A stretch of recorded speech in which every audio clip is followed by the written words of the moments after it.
Attention duelists, it all comes down to this. Thousands of duelists from all across Europe have come together to battle to the position that the two in front of me are now in, here at the Yu-Gi-Oh! TCG European World Championship Qualifiers. In front of me, I have Jessica Robinson versus Christian Thomas, battling it out to see who the European champion of 2023 is going to be. So I'm going to ask you guys to do a high roll for me, and we're going to see which one of you is going to be going first. Jessica's going to roll first. That is a 7. And what's Christian going to get? That is a 4. Jess, are you going to go first? Jess is going to be going first, which means I get to say the thing I look forward to saying during every tournament. It's time to duel. I'm going to hand you one more time over to Tom, Basti and Leo, who are going to take you through this amazing final. Boys, take it away.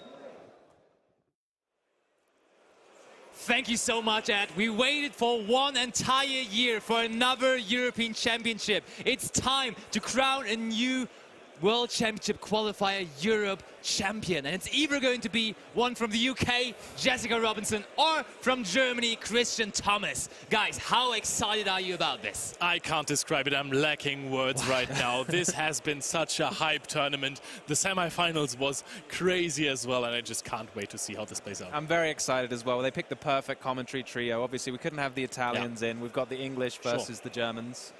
Absolutely. So, also, for the last time, by our side, let's get into the action. Let the finals begin.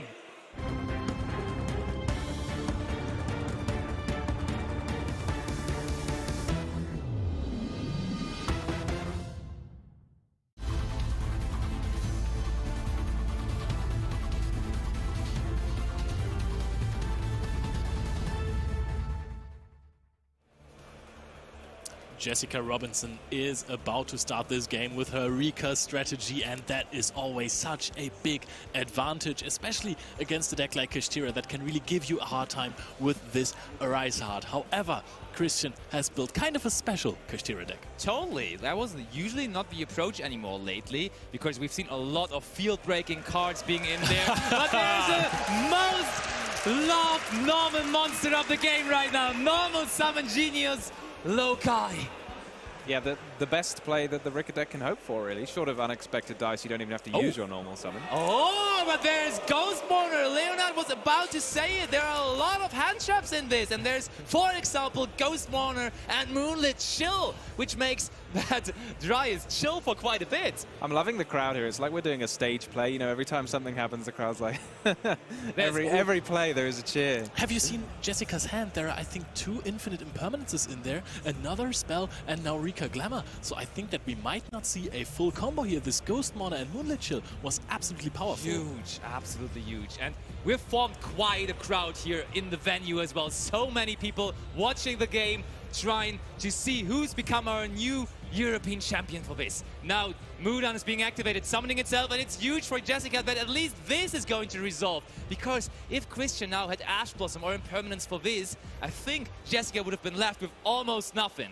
So here we see the Con-Con, and since Jessica's already used the Glamour this turn, it probably means she's going to have to go after Sheet to set face down. Which is quite okay, right? It's pretty handy, so she's going to have at least Sheet and, as you said, 2 infinite impermanents, so I guess it's a mystery to us still what the last card in her hand might be. Oh, she goes for another Glamour, so maybe the last card in hand or one of the impermanences you spotted is Rikka Sheet.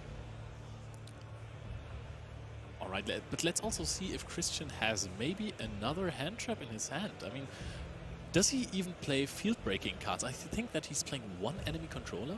Yeah, there's 1 enemy controller in the main deck. There's more coming in from the side deck, but in the main deck, that's the only one. And besides that, not really. He really went for the hand trap approach. As I said, very unpopular. Cards such as Ghostmourner and Effect Veiler. It's a set-free cards going over to Christian. 5 cards in hand. This is not the field that Rikka wants to produce. And one of those cards is for sure Rikka Glamour next to the deck. So that is also really important to notice. There are just 2 threatening cards face down that you do not know about. It's a really interesting build from Thomas here. Like, almost all of the other Kashtira decks we've seen in the most popular cards play things like maybe Talents, maybe Book of Moon, but Christian just going for a full suite of hand traps instead. What do you think of that? I mean, you gotta give it to him. He's in the finals, Oh, so yeah. obviously it's the correct decision. But I really like it. When everyone goes into one direction, it's usually a very smart move to just counter the field and go for a different approach. So therefore, I'm quite happy with what Christian did here. One of the things I do like about it is it might make you a lot less vulnerable to cards like Evenly Matched and Lightning Storm. So a lot of times, you know, even though the Kashtira board is extremely threatening, you do, if you keep cards in hand, then instead of you keep your interruptions in hand instead of leaving them on the field, you're less vulnerable to those cards. Yeah, totally. So we are revealing a bunch of spell cards, Terraforming, Theosis. We see there's also Effect Veiler in there and the Ash Blossom. So do we have enough hand interruptions already, or do we need the engine here? I would be amazed to see an Effect Veiler be added. I mean, maybe if the he Ash Blossom, if he already has the Planet Greatsword and a Unicorn maybe, but we are choosing Birth, and this is usually a really good choice. If you can already play this, helps you play through some interruptions. You can always go for a Unicorn here, search out a Theosis, activate that one. See if your opponent wants to do something with the Rikka sheet, because I imagine that you will have to bait this one out first. Oh, and there's the first Kashtira monster of the finals being summoned, and it is Kashtira Fenrir. I want to say this is definitely the best card here, because you can just, impermanence immediately. Keep in mind, middle zone. And I do like that, because Jessica here plays around enemy controller, because if Christian goes Chain Link 1 Fenrir and she tries to imperm that, a chained enemy controller might be crucial. And we are reading Rikka cards again. Of course. Flashback to 1 year ago where Marcus Patel played those cards in the finals, and still people have not picked up on it completely. I think he knows what it does. I think you always just take a moment to check. So one thing to know about Rikka Con is you do need to have a Rikka monster in play in order to use its effect of tributing an opponent's monster. I think that if there is a Rikka sheet, you have a guaranteed line of play if you have a Unicorn in hand as well, because Christian can just activate Birth. Oh, Rise Heart here is also a really good choice there, because you can special summon out the Rise Heart, activate this effect, and then force the Rikka sheet out with a Dark Armed. And then you have the Birth to summon back the Fenrir that you can then activate. Let's see, maybe there is another impermanence though. Oh wait, no, we know that there's one Rikka Glamour, so it should be Sheet plus Glamour, but let's see. First of all, of course, the effect is going to pay its cost. We are banishing the Unicorn to banish 3 cards face down from the top of the deck. And is there going to be a response by Jessica? She kind of has to, right? I think you have to here, because you can tribute one of your opponent's monsters to take control of the other one, so that you don't want to let them combine into an XYZ, because then you'd have to tribute your own Mudan instead. The only problem with that is that you're leaving an open field to that. So Kashtira players like when their field is empty, because they can just special summon out Kashtira monsters again from their hand for free. So that could turn out to be a problem. And now I think I like what Christian is doing, because by the fact that he now has 3 monsters on the field, Rikka sheet isn't as powerful anymore. I think it really is, because now you can take away the Unicorn and then leave your opponent with maybe just the Rise Heart for this turn. Fair enough. I agree with Leo here. I'm not sure. I feel like you should try and force out the Rikka sheet before. I think the Dark Arm would have been a really good line. Or Big Eye, or anything really, to force out the Rikka sheet and get the Mudan off the field. So there is the Rikka sheet we were anticipating. Jessica also agreeing with the 2 of you, and she found the spot to use it. Which one are we tributing? Probably the one that already used its effect, right? That's a really good question, actually. Yeah, we are trying to tribute the Fenrir and trying to take control of the Unicorn here. Well, Fenrir hasn't actually used its effect, right? Oh, true. You're right. She played around the enemy controller. Do you think that there is going to be a normal summon Fenrir here? There hasn't been a normal summon yet this time. Yes. So that's why it's scary. There's like the normal summon still available, so leaving Christian with a monster here in that case is not that great, honestly. Yeah, you mentioned earlier that it was nice to play around the enemy controller. And there is normal summon Fenrir. That is incredibly powerful, and that explains why he wanted to bait out the Rikka sheet just like that. We can now just safely go search some follow-up, or you could even go for the Scareclaw Kashtira to extend your field even more and secure Kashtira a Rise Heart. I must have been that the impermanence on activation, was changed to the Fenrir. I was going to say, because there is obviously the upside of not being enemy controller, but there's a big downside is if your opponent manages to get a second one in play, they'd be able to use its effect. But honestly, Christian piloted that really, really, really well. Like, step by step, he was playing around stuff, and he now ended up with an Exceed monster on the field that will be able to activate and probably also resolve its effect. Jessica just asking for a translation, maybe? Looks like the judge is translating the card for Jessica there. Yeah, the new version of the Dark Arm Dragon, the Dragon of Annihilation, that can be used twice per turn, or as many times as you have materials, but in this case, it would only be 2. But you cannot attack after you've used its effect. So if you want to rank up that Dark Arm into a Zeus, then you would have to attack before using its effect. I think that's a pretty cute line, isn't it? Just going for the battle phase first, trying to run over the Mudan, and then in main phase 2 trying to go for Zeus after clearing another card off the field. I mean, there is also a way in which you want to keep your birth on the field. True. So you could agree to pop the Mudan, pop the Concorde, just so you could stop the follow-up, and once there is this Rikka Glamour activated later on, we can attack the Mudan and then pop the 2 other cards, and then you get the Unicorn back in. Oh, right. That's probably the line. I don't know if you guys noticed that, but I really enjoyed seeing the Neuron app in action there. That was really swish. You just scanned the card and just showed it. That was really cool. Yeah, I really like that. is a good application for sure. So, Dark Arm is being activated, and they double read it, and we know that this card is Glamour, so we want to deny Jessica out of her follow-up here. So just the 1 card in hand going to be left for Jessica after this, staring down a Unicorn and a Kashtira Birth, and whatever Christian's last card in hand is. And also, usually, Rikka has good follow-up by Rikka Paddle, but there is no Paddle this time to be special summoned back out from the graveyard. And I actually like that a lot more. You're going to get back the Unicorn. You have the Zeus on the field now as well. So if there is some big follow-up from Jessica, because I think 2 Glamours out and 1 Rikka Sheet out, maybe there are no more targets. Yeah, that's lovely by Christian. Very well piloted. And now what can Jessica even do here? Can she even do something? She's packing up! She does pack up her stuff, and that means Christian Thomas, even though going second in this game, is taking game number 1 here with the Kashtira strategy.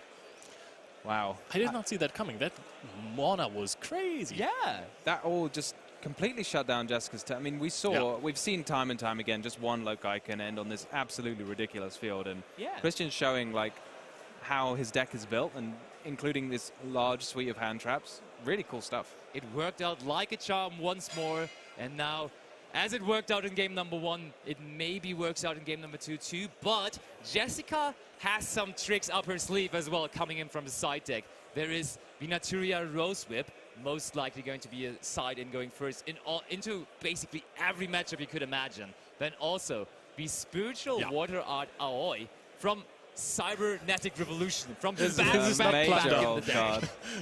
I love this card. That's pretty crazy. And also, I really like that she's bringing in additional copies of Firion Lily Borea from her side deck as well, because that just gives you extra grind game, extra follow-up. I really, really like that as well. One question maybe for Jessica's side decking is, so you mentioned the Rose Whip.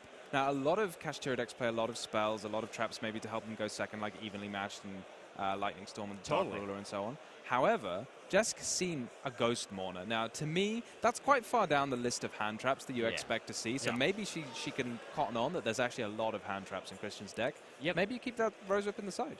Is she running Talons, though? Because if you're having Thrust in the deck, you can actually search out the Talons. Well, you can't use it if you are playing versus just Ashes and Veilers, because you cannot actually activate the card, and you want to get possibly an AoE. There's no Talons, but shall I tell you something? Even though there's a million hand traps in the deck of Christian Thomas, he decided to not play Dimension Shifter in his main deck, which is crazy because you just said he went way down the list. He went for Moonlit Chill, he went for Effect Veiler, but Dimension Shifter is a card he did only put into his side deck. Now the question becomes, is that a card you want to bring in necessarily versus Rikka?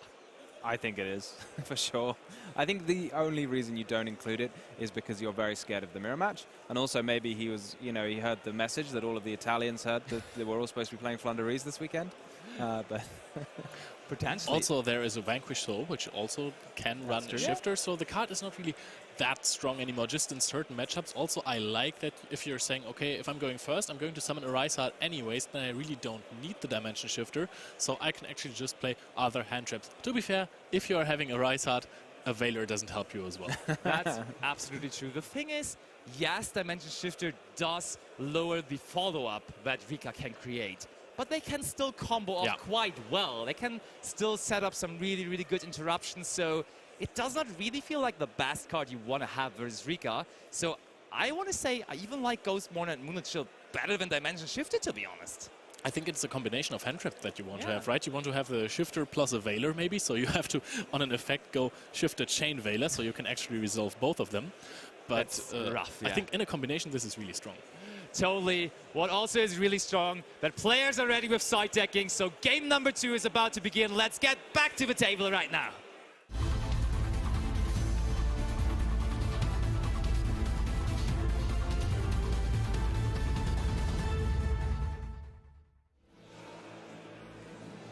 Here we go. Can Christian Thomas do it one more time, win this going second, or will Jessica now really show us why she got that far, why she is the Rikka expert that she definitely is? I like the Jessica and Christian just having conversations, Jessica being like, yes, I will in fact start the game. I'm not gonna try anything crazy. Yeah, you gotta be formal, just informing your opponent that you would like to start this off. And how is she going to do so? Is she going to start with a Genius Sunseed Loci?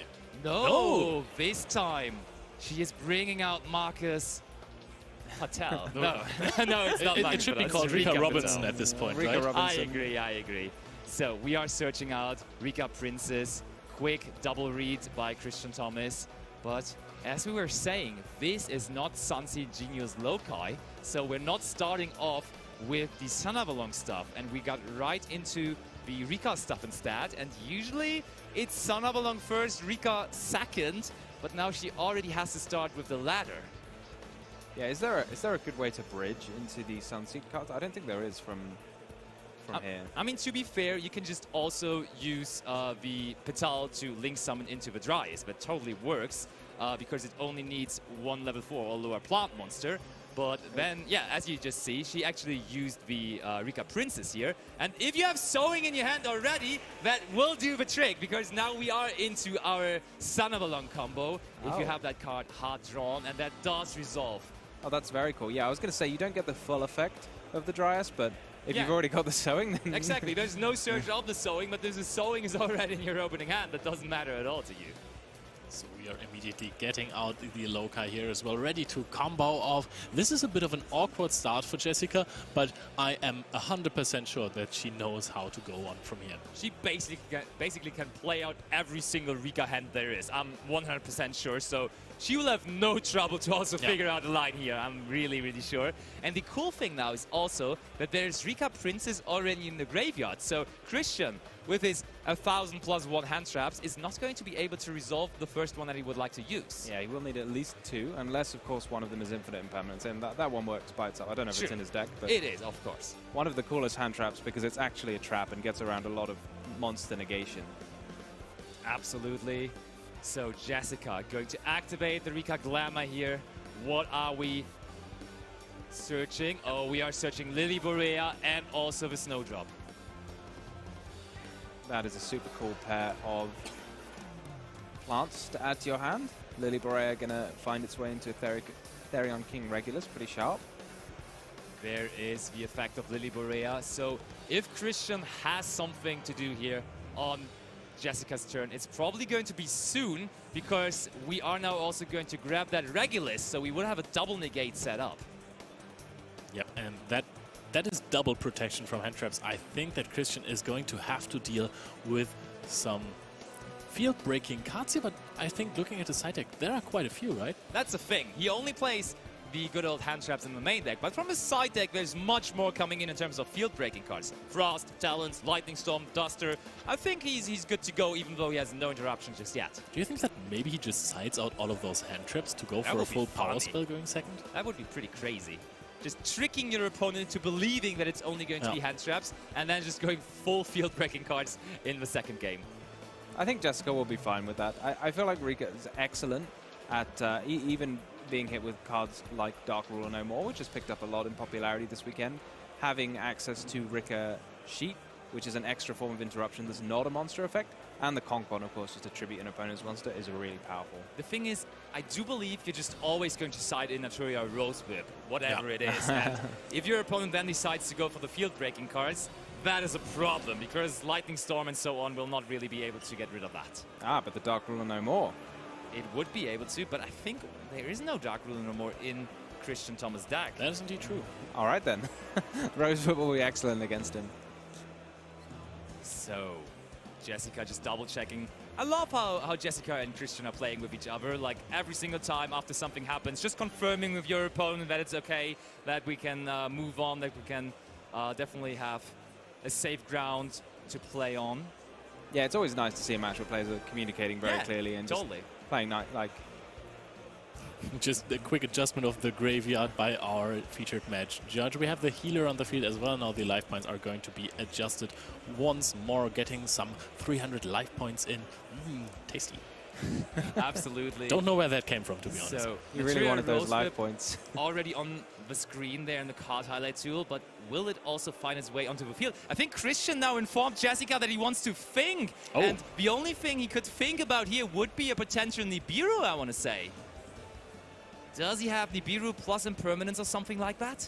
But I mean, well, you can't negate the princess with an impermanence, right? Fair enough. Although Nibiru plus impermanence is usually just completely foolproof. There's very rarely a way to stop that, but here we do. Is he running DD Crow as well? DD Crow shuffles back for Princess shuffles back for cost, so you'd have to preemptively use the DD Crow, So, but this is really the last chance for him to use hand trap, right? Because the Therion King is going to be summoned pretty soon. it should be the case, yeah. Oh, unless, am I right in thinking that Petal locks you into plants for the turn? Is it Paddle? There is one Rikka card that locks you into plants, that's for sure, but I'm not sure whether it is Paddle. Leo, you just have the card right there. I'm going to let you guys read it as well. Yeah, you cannot special summon monsters except plant monsters. So Regulus is not going to be a card here, but we did search for Primula right there. That's also one of the one-off Rikka cards we are playing in this deck. Yeah, I think Primula is included. I mean, it's a reasonable extender, but I think it's included specifically to give you an extra level 4 monster to search with Rikka Glamour. Oh, and there's the impermanence onto the Jasmine. And there's nothing Jessica can do about it. As we said, multiple ways to negate monster effects, but impermanence is just a trap card. Christian is now doing what Jeho really couldn't do in his game versus Jessica. He is incredibly patient, waiting for the perfect moment to throw this infinite impermanence. And this really seems to be strong against Jessica. But let's see how she can continue this turn. I wonder what level she made her monsters with the Snowdrop. Doesn't really matter. Doesn't matter if you're going to link summon with them. Oh, there's another Jasmine. I don't really know whether I've ever seen that before. There's one Jasmine in the extra monster zone and now another one in the main monster zone. And there is going to be the effect of Sunvine Healer to be used from the graveyard. And now Christian will have to read the cards again because they have so many different effects. So, yep, Healer's back, Healer targeting Vidrius, and Jessica once more gaining life points. I don't know, is that just her strategy from now on? Are we just winning by gaining life points at that point? Well, I was just double checking the effect of Jasmine, and it looks like the effect to add a plant from your deck to your hand is not limited to once per turn. So if you summon another copy, I think you can just do it again. That would be really cool. The next question is how many... But there's also another infinite impermanence by Christian. So Jessica following it up with a second copy of Jasmine, but Christian had the answer. Imagine having to start with the Princess already, locking yourself out of the Regulus or the Petal, and then you're realizing that your opponent is just hitting you with multiple impermanences. That is crucial. And I think she's just going to end on a Bengal Lancer. That's usually what's coming out of the Melias. Melias plus Loki will probably going to end up... Okay, he goes for... Or she goes for the Dryas plus Melias into Bengal Lancer, as you were just saying. The thing is, Bengal Lancer, in theory, a pretty cool card, but versus Kashtira specifically, getting cards back to the opponent's hand is not really what you wish. You can basically just deny a Theosis if your opponent doesn't start with a Fenrir. Yep. She does still have the Snowdrop effect, so she's going to make a rank 8 here, it looks like. Oh yeah, I mean, that's a lot better. Yeah. Now it's Bengal Lancer plus also the Teardrop. The Rikka Queen. So we know, it looks like Jessica's got 2 cards in her hand, so that would make for 1 Therion King and 1 that we don't know. And it also looks like we did not get the Concon to the field. So we are also not having Ricochet, which is usually the best interaction of the deck, which I feel like it is. I mean, we just had no access to Mudan at all, and Mudan is like the key point of getting your Rikka engine going, and therefore Jessica will only have to rely on this as being her end field.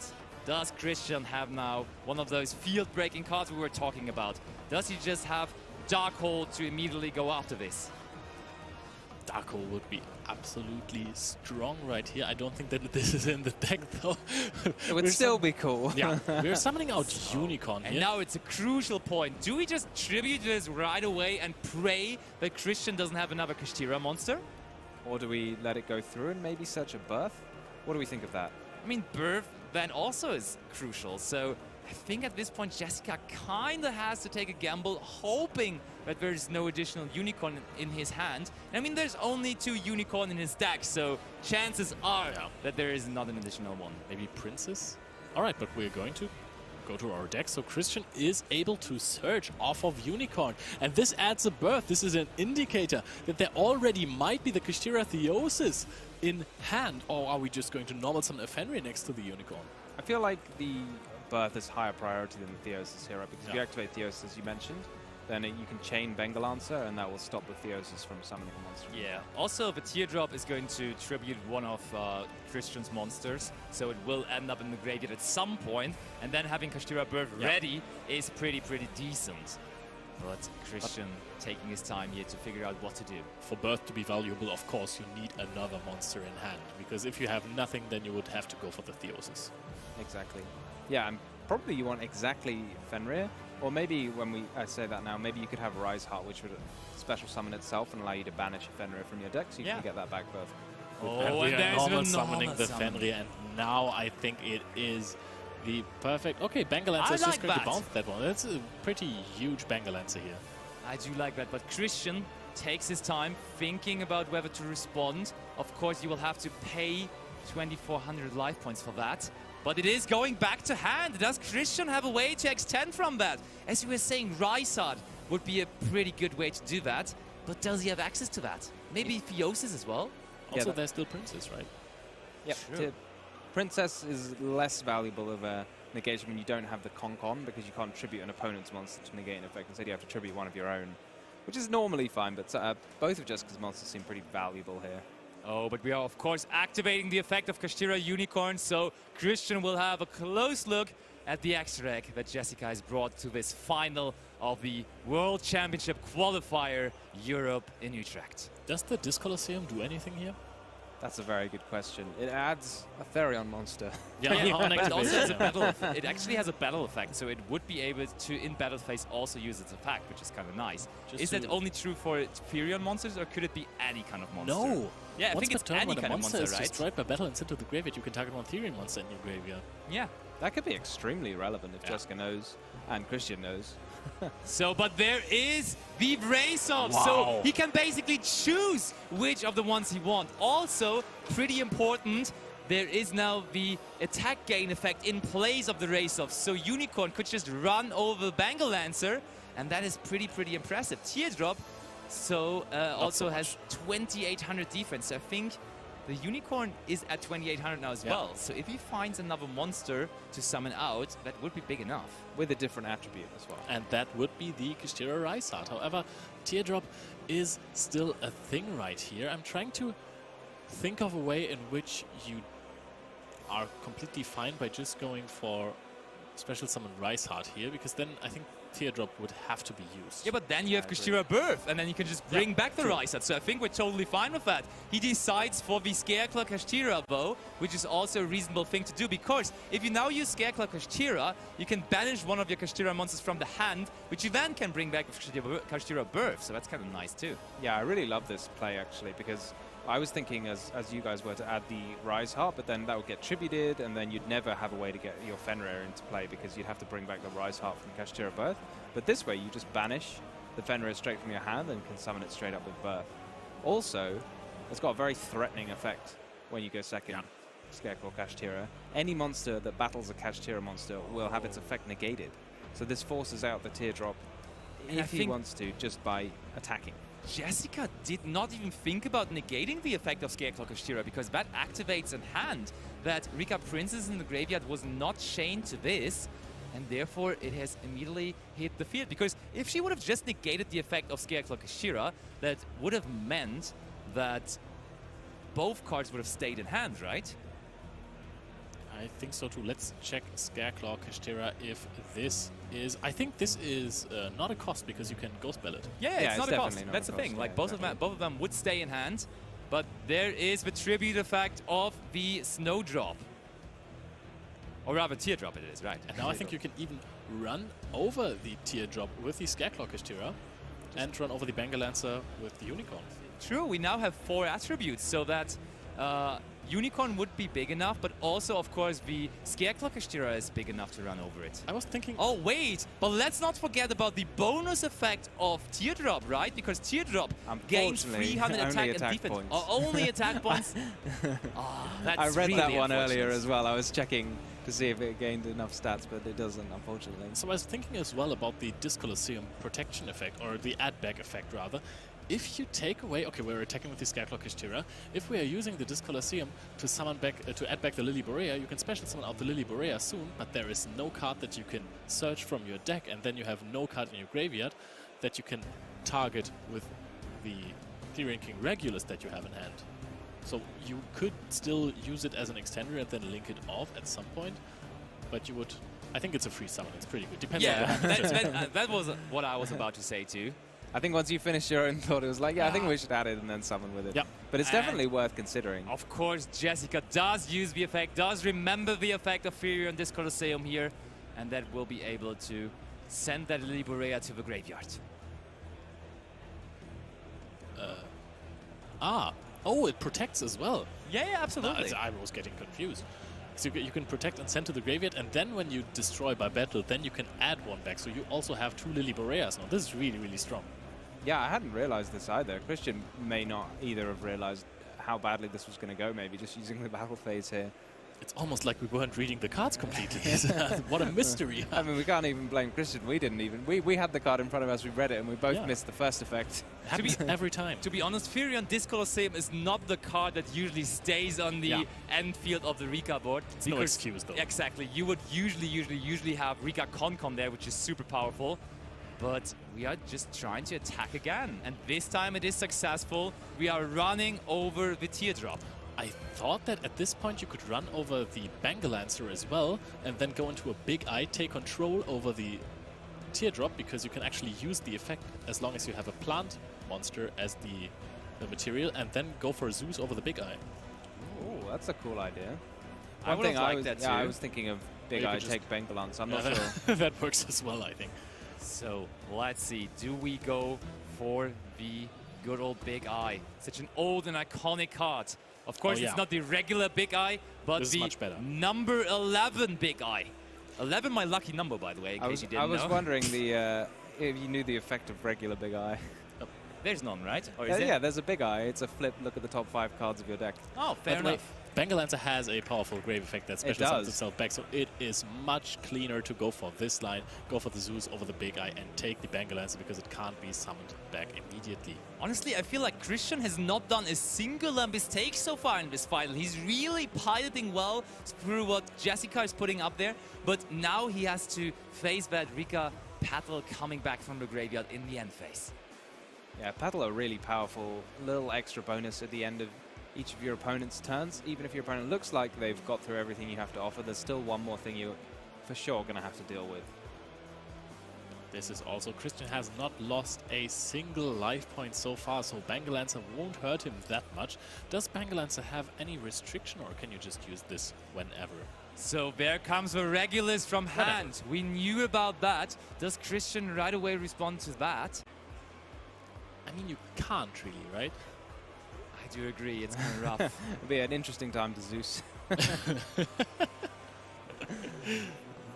that makes the paddle go off pretty easily, doesn't it? You can't really do anything about the paddle now either. I mean, you can use the Bangalancer at some point, bounce back the Therian King Regulus. That will, of course, maybe be negated. and then you can Zeus. But then again, the Bangalancer is in the graveyard, so that's also not that great. I think this is a decent spot for Jessica here. I do agree. It doesn't look too bad for her. Christian with just the one card left in hand, which I'm not sure we know what it is. I don't think he showed us just yet, so it might be one of the hand traps he has left. Yeah, there is Mudan. Finally access to Mudan, and access to Mudan also, of course, means finally access to Rikka Konkon, because that's the card you want to grab with it. Jessica just got to make sure that she destroys or deals with that Zeus before committing everything to the field. Also, there is a Rikka Princess still in the graveyard, right? So even if you're going for this Bangalancer bounce regular Zeus line.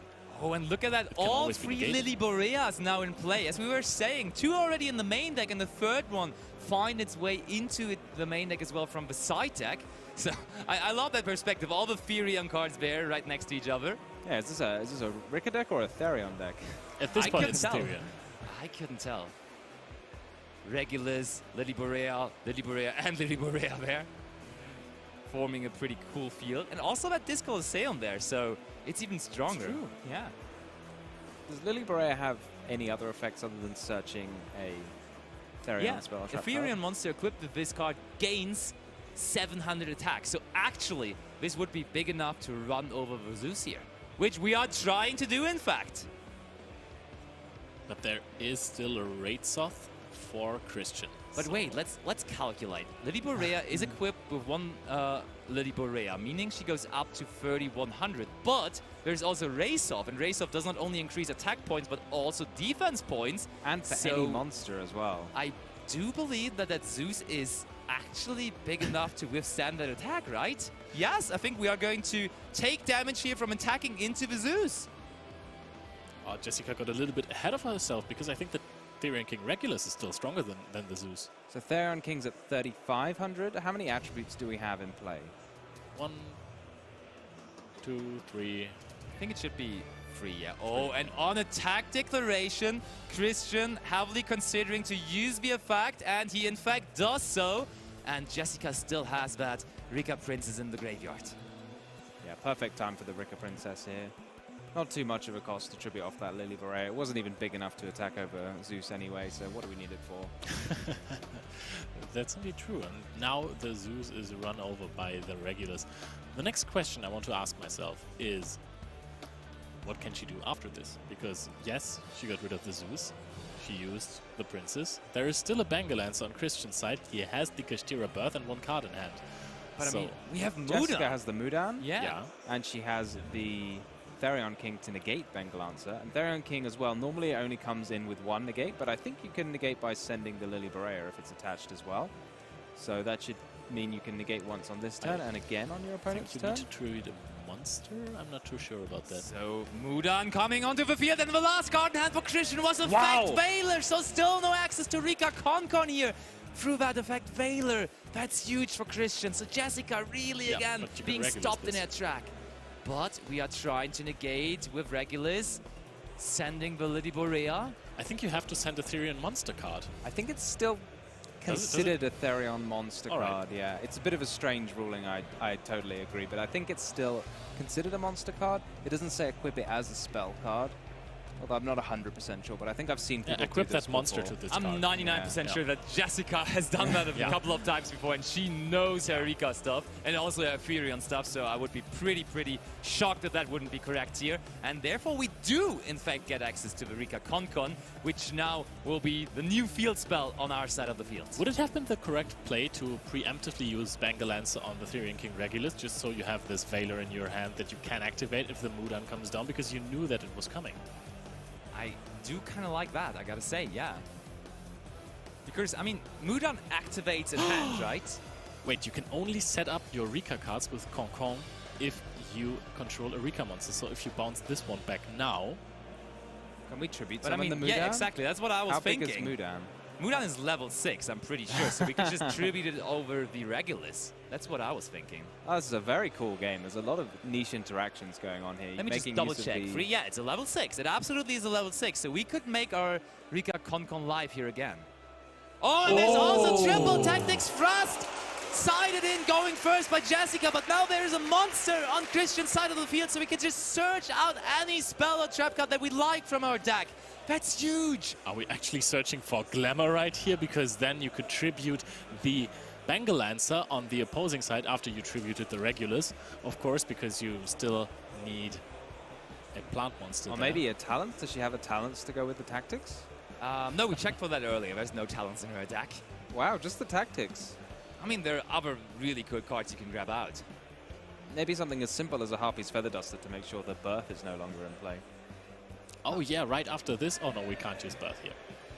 I was thinking you could banish from the grid. No, you can use the glamour. It is just engine. And you don't really even need to tribute the Mudan here, right? You can just tribute the Bengal Lancer immediately with the Concon and then special summon it out as well. Well, you wouldn't be able to do that yet because Concon, you need to have a Rick monster. Not just for setting a spell or trap card from the deck. Oh, absolutely. Really? So Yes. we are tributing Christians, or rather our own Bengal Lancer, because it goes back to our graveyard. And Rikka Glamour is resolving here. That's super, super big for Jessica. And the Bengalans are going to be able to come back. Oh, the Orchid! And also the Predator and Spider Orchid. So that would be a way to take care of the Kashtira Boyev. So I think Christian is going to be left with nothing after this.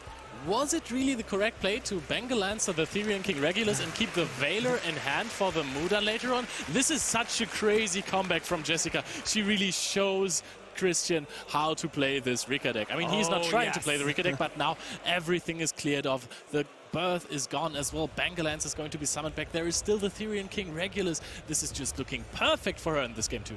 Also, I love how she held that triple tactics thrust for so Yes. long, right? Nobody saw it coming, and then she just played out the most powerful card that we have seen in this final so far. And Jessica equals the score. We will have the third games on our hand. That's crazy. And the crowd loves it. Look at those people celebrating. Yu-Gi-Oh! Is beautiful, and we are all enjoying this final. Wow. Yu-Gi-Oh! Is especially beautiful when we're playing with these lovely plant monsters yes. as well. No offense to the Kashtira guys, but you know, some big psychic monster things compared to the lovely plants that Rikka is. I think Unicorn is cute, so this card is really, really strong as well, of course. But what a game we have just seen. We had cool lines of going for Zeus, taking a Bengal Lancer before with the big eye, outing the field back and forth. I really love to see this. But the first turn even, setting up the Princess immediately from Jessica, playing around all of those monster effects just to get hit by double impermanence. What is this? Now it will be pretty interesting to see, though. We see in his deck list that Christian Thomas is super prepared for going second, but now he will be kind of forced to go first, or he has a pleasure to go first. So what is he going to do? Is it even strong enough to just go a Rise Out Pass or something like that versus Rikka? Having had a look at his deck list, to me it says go second.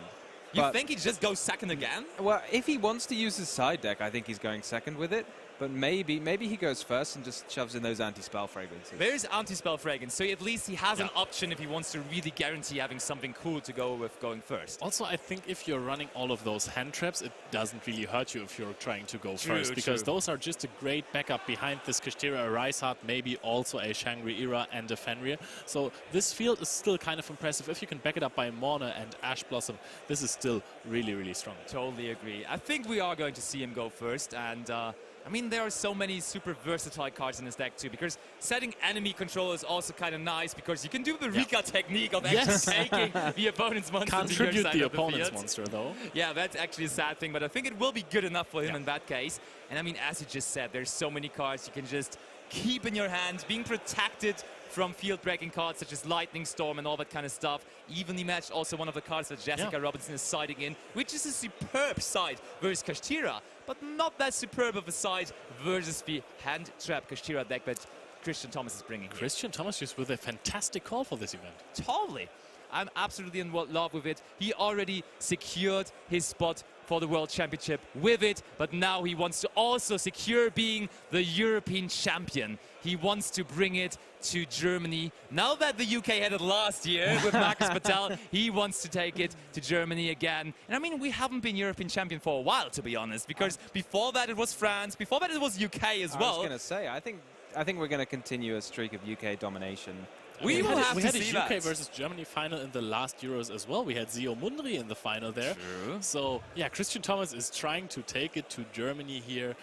Jessica Robinson, of course, wants to have it in the UK. We are going to see how this plays out. Both players have had fantastic performances. We have seen so many quick games over this tournament, and I'm really happy that those are really long games, back and forth. It is just incredibly exciting. The tension is real in the venue as well. Everyone is on the edge of their seats, and so are we.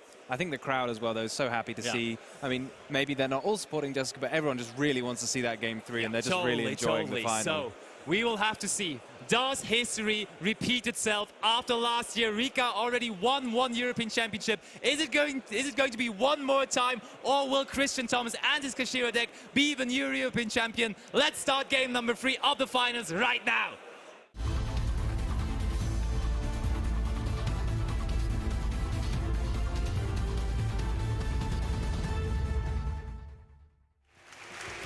The crowd wants to see it. The crowd wants to crown a new European champion. Friendly handshake before we get into the action. And we will see, is Christian in fact going first, or will he give the pleasure over to Jessica to start this third game? I think I saw him motion towards himself there. Yeah, also Jessica does not look like she's ready to combo off right here. And we are starting with Pot of Prosperity, which is pretty nice. So you can basically hand-pick the first card that you want to play, which will be the second card that you will play, because Prosperity was the first. I like the way you said Jessica didn't look like she was ready. I think Jessica is always ready to combo you could off. wake her up in the middle of the night and she would just put up a perfect combo. Here's a Rikka hand, go. Okay, Loki, what do you do? So 6 cards, what are we looking at? There's Kashtira Birth, there's a unicorn, that's pretty huge if he didn't have that yet. There's Nibiru, also very nice. Nibiru as a very valuable backup here for Christian. If he wants it, he can just now choose, do I need extenders, do I need starters, or do I need a backup plan if everything goes south? No, we are taking the unicorn. Yep, that's what we're definitely going to do. Jessica considering her hand for a second. I thought maybe Droll Lockbird is coming down, but it is not. It would have been in their side deck, but probably not the best card to side in this matchup. Unicorn is now going to search for the Birth again. We might actually see a Birth normal summon Fenrir play yet again just here. So, what is it going to be, Christian? What can you offer for us? It is Kashtira Theosis first of all, and Jessica says, wait a second, I might have a response for that, but she does not, in fact. It is resolving, Fenrir hitting the field. And I don't think we've been asking this question all weekend because we've not had too much Kashtira on the stream. But do you play around Nibiru? Are you an anti-Nibiru person? It's rough. I think we did not see Nibiru in game 1, we didn't see Nibiru in game 2, so I would just go for it. We are not playing around Nibiru. We want to win this game with a big combo. That's even in the final. Yes. I'm no person of securities. I just want to go for it. That's fair. All the way. And I think Christian has a similar mindset. Yeah, that does sound like you, Sebastian. So we are going to see a Shangri-Ira. But look, he is agreeing with me. Shangri-Ira is being summoned right away. Right after that, the Rysart is activating, and that means we will also special summon one of the materials through the effect of Kashtira Big Heart here. Big Bang, not Big Heart. I'm sure Rysart has a big heart as well. And now Shangri-Ira is going to give us back one of those Fenrir or unicorns. I'm much more of a Fenrir guy, but let's see. Also, do you think that he's going to leave a Fenrir on the field and then end up on one Rysart with one material, or are we going for an overlay for the second Shangri-Ira and then have the 3 material Rysart ready? He also has the Birth. It's not so easy to use the Birth in this situation. Normally it's good to have the field spell. I mean, it's always good to have the field spell. But if you have the field spell in this situation, then you can use the field spell to destroy your own copy of Shangri-Ira. He's not sure himself there. Are we going for Fenrir or are we going for Unicorn? Because I have to say I also like Unicorn, because if you summon out Unicorn here, you can special summon out Fenrir from the deck, and there's only 2 Unicorns in your deck, but 3 Fenrirs. So I do have to say, if you want to have more Unicorns in your deck, I kind of like going that approach. But does Christian even special summon here? He just wants that for follow-up. He just keeps that Fenrir in his hand. That's a very, very smart decision there. I like that. Yeah, it's a lesser-known effect of Big Bang here that you can just add the card straight to your hand if you want to. Keep it nice and safe. Oh, but that's it. There's no anti-spell, no nothing. He's relying on all the hand interactions he has. There has to be Ash Blossom, Effect Veiler, or Ghost Monster in his hand, I'm sure. Not gonna be impermanence, I can tell you that. We are in standby phase already, resolving the Shangri-Ira, and there is a Fenrir on the field in nice defense position. Lightning Storm who? Like, what do you think about that end field there? Because a Rysart not being able to activate its effect just yet because there's only 1 material under it, So is there even any kind of interaction? Oh, there is Dark Dark Ruler no Ruler more! from Jessica, and the crowd goes wild! No effects to be used from Christian's field anymore, so he has to rely on his hand from now on. Also, keep in mind, if she wanted to use Triple Tactics Thrust, she just absolutely could, because the Shangri-Ira activated itself in standby phase. So you can go for whatever you want if you have it. We are considering to activate the small one. Okay, small one is still incredibly powerful. You can get to the Sunseed Genius Loci. With basically any monster, Yes. I think will get you to the Sunseed Genius Christian. Loci. Is he going to do something about it? No, is this going to resolve? We are going to reveal the Primula. Primula, what will be our bridge here? What will bring us access to that beautiful normal monster, to the Sunseed Genius Loci? I love the theme of that card because it indicates that this is a small world and every monster knows every other monster. You know, so you can just search basically anything with anything, and that is just beautiful. I think this is a super cool card. I don't think we've been seeing this that much in the Rikka deck, and maybe it's why Jessica's running cards look at like that! We don't even Anchor want Loci. We go for the Petal. Interesting decision there. I would have thought it's always going to be Loci because that's the first monster you always want to summon out. We might have it already. So, oh true, that's a good point. We might already have Unexpected Die being the next card we activate, and then we just normal summon the Petal after, and we wanted to bait out an Ash Blossom with that small world, and the Unexpected Die just comes right after. That's what's going to happen. What I really liked about Christian Thomas's play is that he really prepared himself for a Dark Ruler no more, because yes, he set up his end field, okay, but he added the Birth to his hand, did not play it out. He added back a Fenrir to his hand, did not play it out, so he just basically plussed the entire time for free in case Jessica breaks his field, and it is an evenly matched. So Jessica actually decides, hey, I can't deal damage anyways this turn, why don't I just evenly away your field? And honestly, I love it more and more that Christian just didn't commit too many cards to his side of the field, because Triple Tactics! Thrust! Let's go! The next power card that she activates. We haven't gone into any of the plant card yet, but we are taking away Christian's field, Christian's hand with those generic cards that are just oh so powerful. Oh boy, but there's The Ash Blossom is the Christian. perfect answer for it, because you can add the card from your deck to your hand. What is the next thing going to happen? We know that there is a Petal and we Princess. now know all cards. We start with Princess. Princess is going to go into Dryas. So next thing to happen is the normal summon of Petal.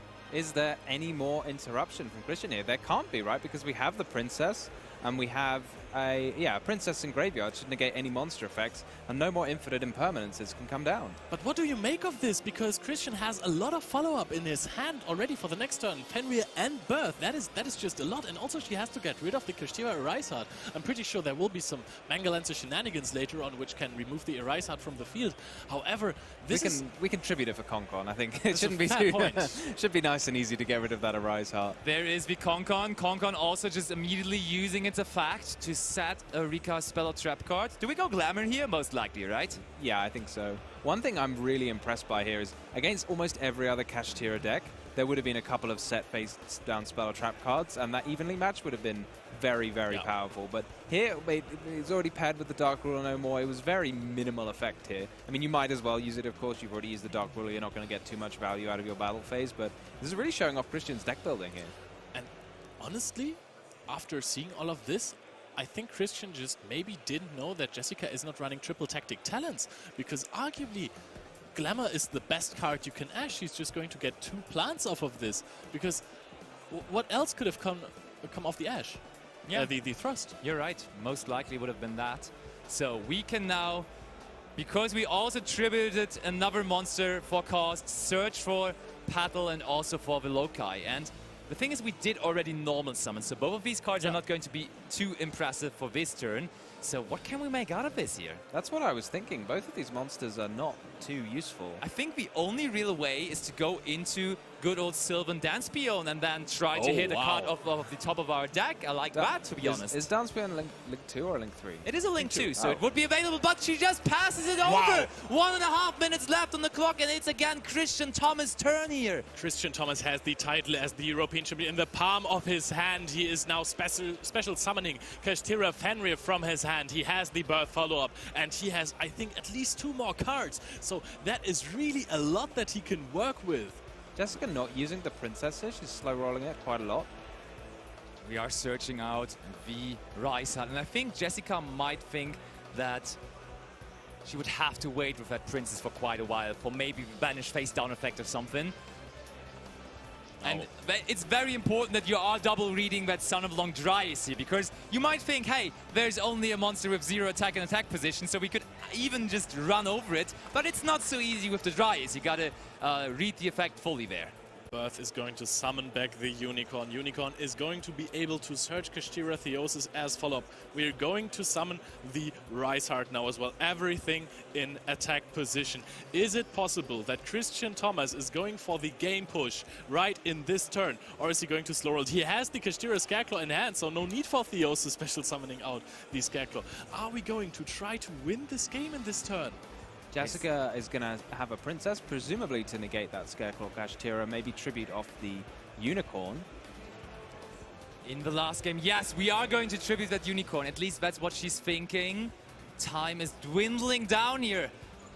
Is Christian going to be able to put up enough damage here in this turn of the duel? Now there's timeout being announced, so the next damage that is going to be put in here will decide the outcome of this final. And as there is the Fenrir in attack position, this card is always known for dealing a lot of damage. I don't think that the Scareclaw Kashtira is going to be summoned out here. It is going right back to the hand. We have the Birth, and funnily enough, if you normal summon Kashtira Scareclaw with the Birth, it is going to be in attack position, which is really not that useful. That would be very funny. I mean, we do have the Fenrir effect here, right? Just to banish any of the monsters, and then that should just be enough just to attack directly, right? And to be honest, Scareclaw Kashtira normal summon overlay with the Rysart is also a play that you will have to consider. So first of all, though, we are going to use the effect of Rysart, making it a level 7, which apparently successfully happens. But we need Jessica, of course, to banish the top 3 cards of our deck. Jessica with just that... Well, she's only got the 2 cards in hand that she added from Glamour last turn. Yeah. This is really not looking like she's going to have a good time here. The Fenrir is set up. The Rysart is level 7. Are we going to do anything about that as Christian Thomas? Are we going to normal summon the Scareclaw Kashtira? Yes, in attack position. What a stylish way to go into a possible rank 7 Exceeds play. We will not be able to summon Kashtira Rysart as it is in the graveyard, and it is limited to 1 copy per deck. And we're going to the battle phase. Fenrir is attacking. Fenrir wants to banish the Sunavalon Dryas right here face down. Has 2,400 defense points. Wait, it does?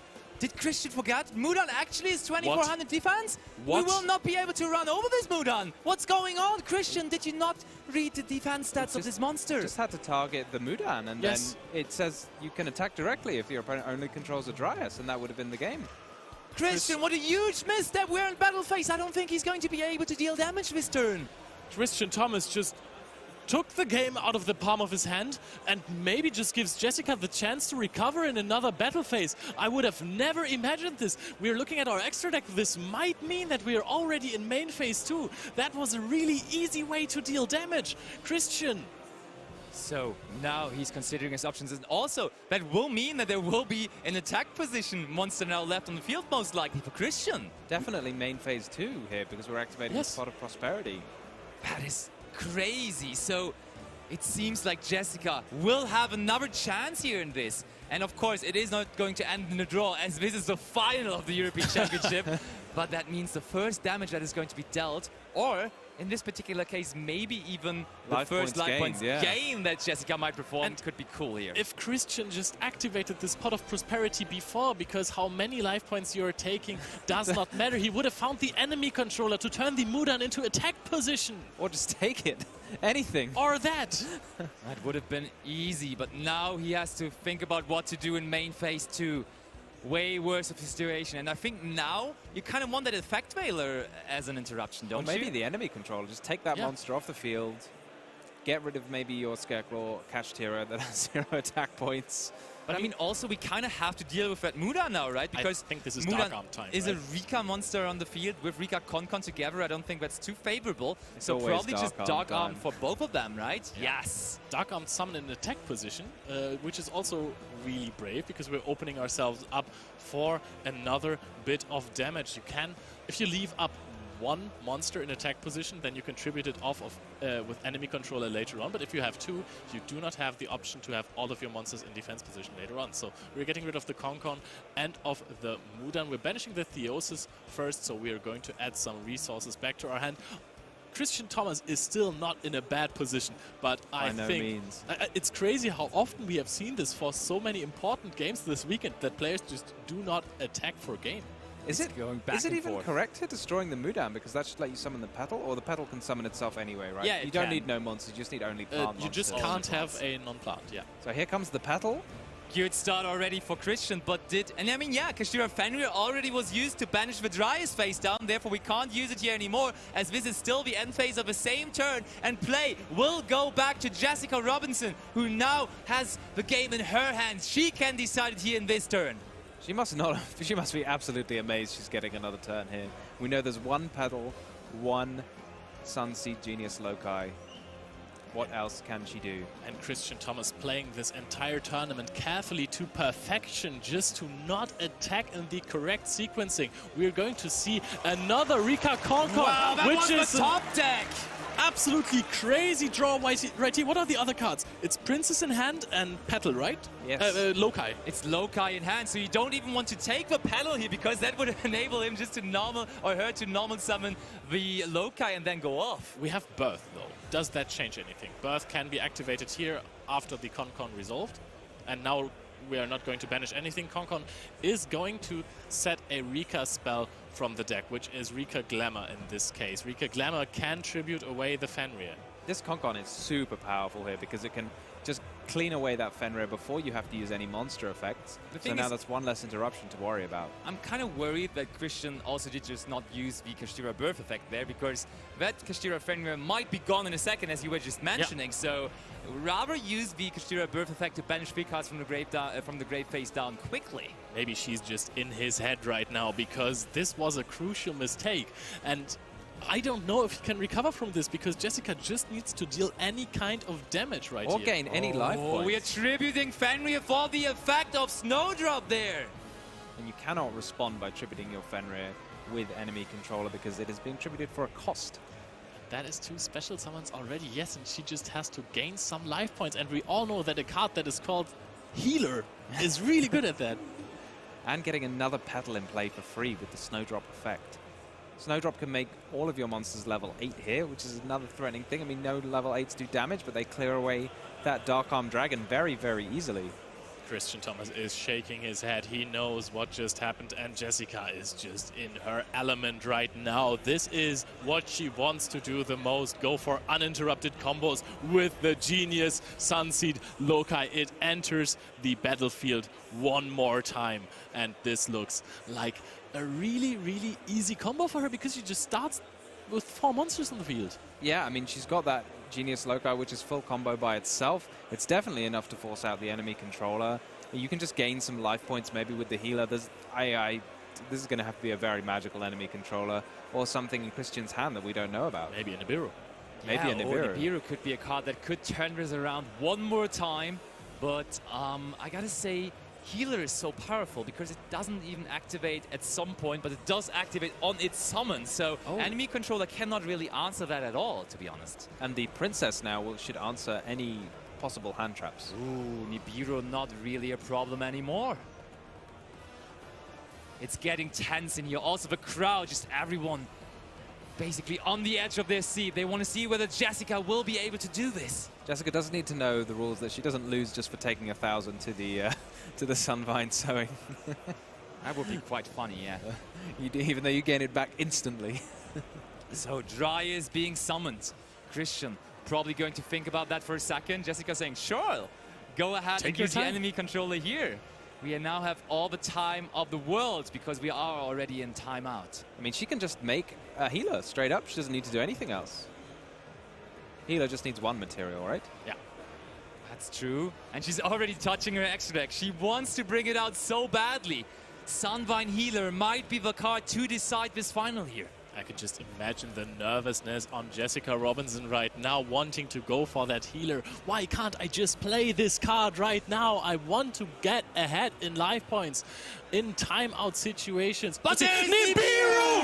the primal being, but the princess is being activated. We're tributing the petal, and that does mean that Nibiru, the primal being, is not going to tribute away everything on the field. This looks like Jessica Robinson is just going to go for this Sunvine healer after all. Can she finally do it? Is there anything that this enemy controller on the side of Christian Thomas can change here? Taking control of the Sunseed genus Loci would give you a monster with 0 attack points, so yes, can't really be doing that when your opponent could just link up into anything and attack it. So what's the plan? I think it was interesting to see that she decided to special summon the Snowdrop in defense position, because we could just take the Loci here and then there would only be a monster with 0 attack left on the side of the field of Jessica. But now we are able to perform a Link Summon, and I do believe that is the Sunvine healer we were anticipating. She will be able to gain life points from this here. Can we have an Effect Veiler or a Ghost Mourner to stop this life-gaining madness right here on the side of Jessica Robinson? Christian is looking at this enemy controller, said he is not too happy about this. Does this resolve? Is there any way he can deal damage or gain life points equal or more? No, there's the handshake! Jessica Robinson is the European champion of the Yu-Gi-Oh! Trading Card Game in 2023! Back-to-back Rikka Sunavalon champions, and what a deserved champion Jessica Robinson is. And as you can hear it in the background, the crowd is celebrating their new European champion. Jessica Robinson is going to represent Europe as the European champion at the World Championship in Tokyo in a couple of weeks, and I totally love it. Oh, what a fantastic game. I'm sorry, guys, the Germans couldn't bring it home this weekend. Honestly, with Jessica being the champion, I will take it. Yeah, I'm absolutely fine as well. She really deserved it. What a fantastic performance. Top 4 at the own nationals and basically tops at every European YCS before that. Always with Rikka. This is really her deck. And considering that Rikka might be a really good pick for the World Championships. Oh boy. Oh boy. Oh absolutely. Yeah. She mentioned it in her interview as well. She said, you know, if I go to the World Championships now, I can take my Rikka deck basically untouched. Yeah, every other deck basically is somewhat hit, and she will be able, and I mean, she has to play Rikka at the World Championship, right? There's no way she brings something else. That would be so unfunny, because she's just the Rikka queen, and I cannot wait for all of that. But that is definitely now the finals. We have crowned a new European champion, but shall we just look at all the people that we are going to send to the World Championship? Because we have a very, very, very cool graphic of all the people. As we just saw, the main event concluded. We have sent 4 players, the top 4 of the tournament, to the World Championship.